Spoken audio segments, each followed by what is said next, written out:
we've seen is that India, when it struck with Op Sindoor, did so in a significantly bigger way than it did in the Balakot strike in 2019.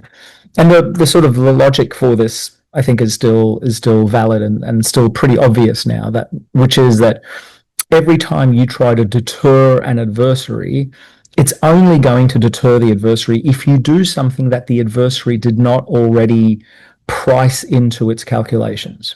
Right? So if you do something that the adversary already expected, and the adversary clearly has taken the decision to still launch some form of aggression against you, then doing that expected response is not going to deter them. So India felt the need to do something that would be unexpected at an unexpected level of force, but also just to impose some sort of psychological shock on the adversary.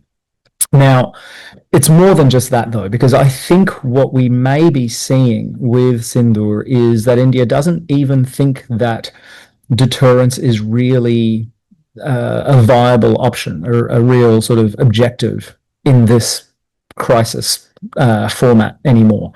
Because I think India now recognizes that it must accept that the terrorist groups and their Pakistan army benefactors cannot really be dissuaded from their campaign, right, of subconventional aggression. And so if they can't be dissuaded, then what do? You have to impose costs upon them to reduce their capacity to harm India. And I think that's the move that we're starting to see. So I just published a piece in War on the Rocks that argues that India is moving towards this cost imposition strategy, which seeks essentially to not only degrade the terrorist groups directly, but also indirectly, it forces them to think more about survival, right? Now that they no longer have a safe haven across Pakistan, now that India has demonstrated that it can strike anywhere in Pakistan, these groups now have to start devoting some energy and some resources to their own survival, which is a cost they've never had to bear until now. And so I think this is the direction that we're seeing